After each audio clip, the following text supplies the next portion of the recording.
Hello বন্ধুরা, আজকে আমাদের ল্যান্ড অফ লার্নিং এর ক্লাস 9 এর পার্ট 3। তো আমরা শুরু করেছিলাম কিভাবে অ্যাক্টিভ থেকে প্যাসিভ করতে হয়।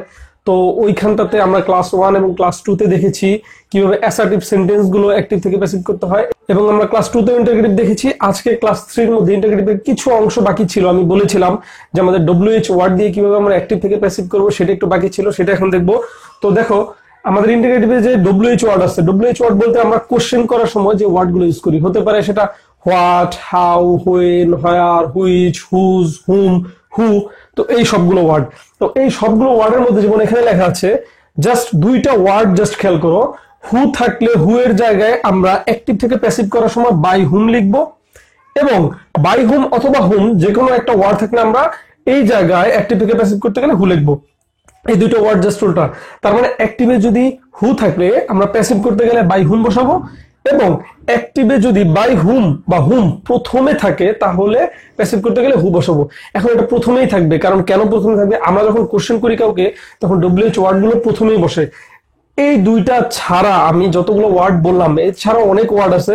যেমন আমরা কোশ্চেন করতে গেলে হোয়াট, হোয়াই, হাউ, হোয়েন, এই ওয়ার্ডগুলো কিন্তু কখনোই চেঞ্জ হবে না, এগুলো যেটা আছে সেটাই থাকবে। এক্সাম্পল দেখো, তিনটা এক্সাম্পল দেখবো আমরা এটার জন্য। প্রথম এক্সাম্পলটা হচ্ছে what are you doing now. এই ক্ষেত্রে দেখো, এটা যখন অ্যাক্টিভ বাক্য, এটাকে আমাদের প্যাসিভ করতে বলবে পরীক্ষায়, হোয়াট হোয়াটই থেকে যাবে। আমি বলেছি জাস্ট এই দুইটা ওয়ার্ড ছাড়া বাকিগুলো যা আছে তার মতোই থেকে যাবে। এবং দ্বিতীয় কাজ হচ্ছে এটা চিনতে হবে এটা কোন টেন্সে আছে। Are you doing, question mark, এই জন্য হেল্পিং ভার্ব আগে, তার মানে আরটা যদি পরে যায় তুমি খেয়াল করবা you are doing. You are doing, you এর পরে আর, তারপরে ভার্বের সাথে আইএনজি, প্রেজেন্ট কন্টিনিউয়াস টেন্স। সেই অনুযায়ী আমরা যখন ভয়েস করব প্রেজেন্ট কন্টিনিউয়াস টেন্সের, তখন হোয়াটের পরে আমাদের হেল্পিং ভার্বটা আসবে।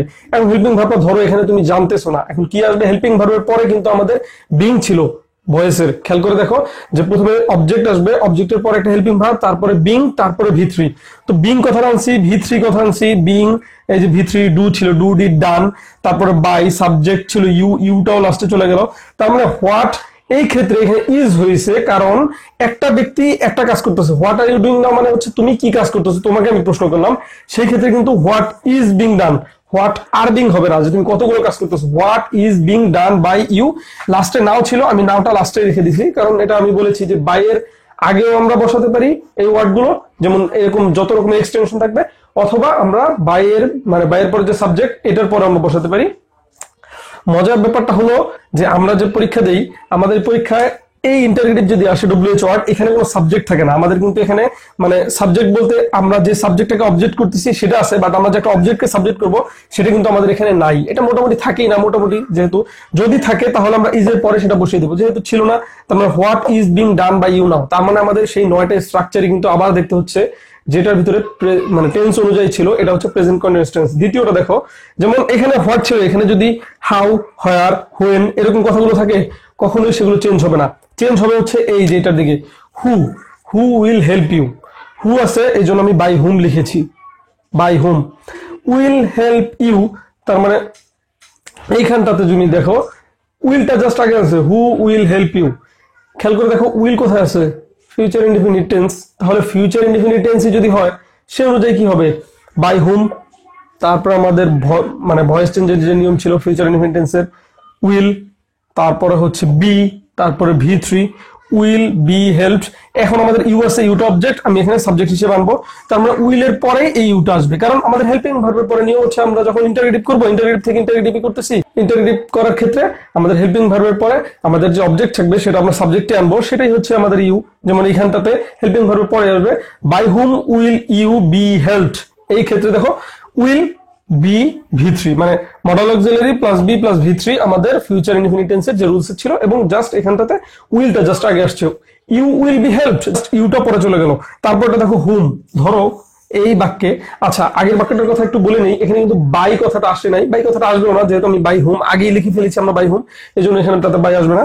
এইখানটাতে যদি বলি হুম, তাহলে বলেছিলাম বাই হুম অথবা হুম থাকলে হু হয়। ডিড ইউ সি, ডিড দেখেই বলেছিলাম বুঝতে পারবে সেটা পাস্ট ইনডিফিনিট টেন্সে আছে, ইউ সি, কারণ ডিড আগে থাকলে সেটা পাস্ট ইনডিফিনিট হয় যদি লাস্টে কোশ্চেন মার্ক থাকে। তারপর পাস্ট ইনডিফিনিটের রুলস অনুযায়ী ওয়াজ ওয়্যার দিয়েছি, তারপরে সি স সিন দিয়েছি, তারপর দেখো সি স সিনটা ওয়াজ সিন দিয়েছি, ওয়াজের পরে আমি এখানে একটা অবজেক্টকে সাবজেক্ট আনবো, আমাদের বাক্যে কোনো অবজেক্টই নেই, কারণ ইউটা যদি আগে আনো, খেয়াল করবে you saw on the road, আমাদের মূল বাক্যটা ছিল হচ্ছে অ্যাসার্টিভে you saw on the road, question করতে গিয়ে জাস্ট ডিডটা আগে আসছে, did you see on the road. On the road কিন্তু এখানে একটা এক্সটেনশন, এটা কোনো অবজেক্ট না, কারণ এটাকে প্রশ্ন করলেও কোনো উত্তর পাবো না, এটা কোনো নাউন প্রোনাউন কোনো কিছু না, অবজেক্ট চেনার যে উপায় ছিল সেই অনুযায়ীর ভিতরে এটা কোনো কাজের ভিতরে পড়ে না, যার জন্য ওয়াজ সিন, তারপর তুমি on the road by you, এই যে ইউটা লাস্টে চলে গেল বাই ইউ, তুমি বাই ইউ এর পরেও অন দা রোড বসাতে পারো, তার মানে এই বাক্যগুলো আমি বলেছি যে বাইয়ের আগে বসাতে পারি, বাইয়ের মানে লাস্টেও বসাতে পারি। তো সেই ক্ষেত্রে এটা ছিল হচ্ছে আমাদের ইন্টারগ্রেটিভ ডব্লিউএস ওয়ার্ড দিয়ে কিভাবে করতে হয়। আমি তোমাদেরকে সাজেস্ট করবো তোমরা নিজেরা প্র্যাকটিস করো, প্র্যাকটিস করার পরে যদি তোমাদের প্রবলেম হয়, যে মনে করো যে হ্যাঁ এটা আমি বুঝতেছি না, এটা আমার প্রবলেম হচ্ছে, তখন সেটা আমাকে কন্ট্যাক্ট করে জানাতে পারো, তখন আমি যে মানে যেভাবে পারি তোমাদের সেটা কাউন্সিলিং করে দেখাবো। বাট আমি মনে করি যে এর বাইরে আমাদের ডব্লিউএইচ ওয়ার্ডের কোনো ঝামেলা আসে না, আসলে শুধু আমাদের এক্সটেনশনটা। সবসময় বলে দিই, যদি আমাদের ঝামেলা লাগে, আমরা ভয়েস চেঞ্জ করতে গেলে আমি দেখেছি আমার স্টুডেন্টরা এবং আমার ফ্রেন্ডসরা, আমরা যারা করতাম, সবচেয়ে বেশি প্রবলেম হয়েছে এক্সটেনশন। সবাই ভাবে যে এক্সটেনশনটা কোথায় বসাবো, এই যে বাক্যের কিছু কিছু অংশ থাকে, ফার্স্টে থাকতে পারে, মধ্যে থাকতে পারে, লাস্টে থাকতে পারে, এইগুলো যে কোথায় বসাবো, এই অবিচ্ছেদ্য কিছু অংশ, এগুলো নিয়ে সবাই টেনশনে পড়ে। আসলে যদি চেনা যায় সাবজেক্ট কোনটা অবজেক্ট কোনটা, এগুলো আসলে কিছুই না। সাবজেক্ট আর অবজেক্ট চিনতে পারলে আমাদের যে কোনো কিছুতেই মানে বাক্যের যে অবিচ্ছেদ্য কিছু অংশ থাকে সেটা আমরা সহজেই বুঝতে পারবো। সেই ক্ষেত্রে এটা যেমন আমি বলেছি যে বাইয়ের আগে আমরা বসাতে পারি এবং লাস্টে আমরা বসাতে পারি।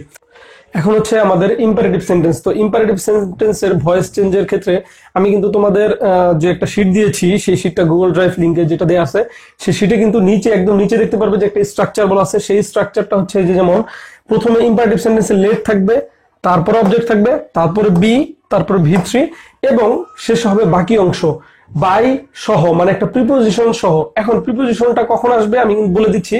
ধরো প্রিপোজিশনটা আসবে হচ্ছে, ধরো একটা অবজেক্ট আছে, সেই ক্ষেত্রে একটা প্রিপোজিশন আসতে পারে, বাট এমন একটা মানে এক্সটেনশন দেওয়া আছে যেটা নিজেই প্রিপোজিশন সহ আছে, যেমন বাক্যের শেষে থাকে in the morning, on the road, এরকম যদি কোনো কথা থাকে তাহলে সেক্ষেত্রে কিন্তু অলরেডি প্রিপোজিশন থাকে, আসে না। তো এটা খুব বেশি মানে এটা নিয়ে চিন্তা করতে হবে না, জাস্ট এই রুলসটা দেখো এতটুকু পর্যন্ত, তাহলে বুঝতে পারবে লেট অবজেক্ট বি ভি3, তারপরে বাকি অংশটা সরাসরি বসে পড়বে।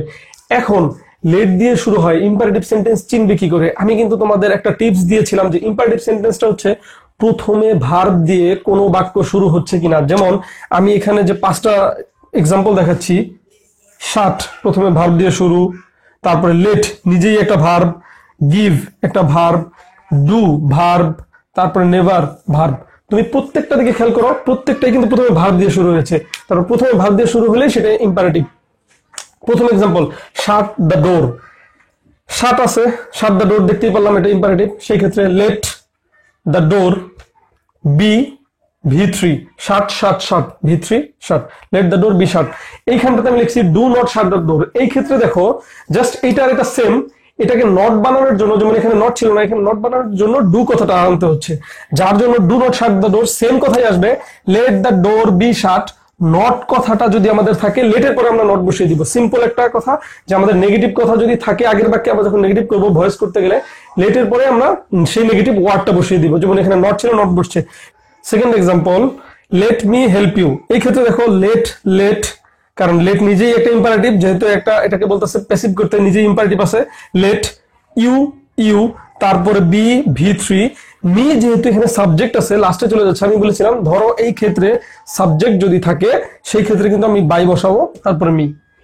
Late you be help by me. খুব ভালো মতো খেয়াল করলেই দেখতে পারবে যে উপরের রুলস এর সাথে মিলে যাচ্ছে।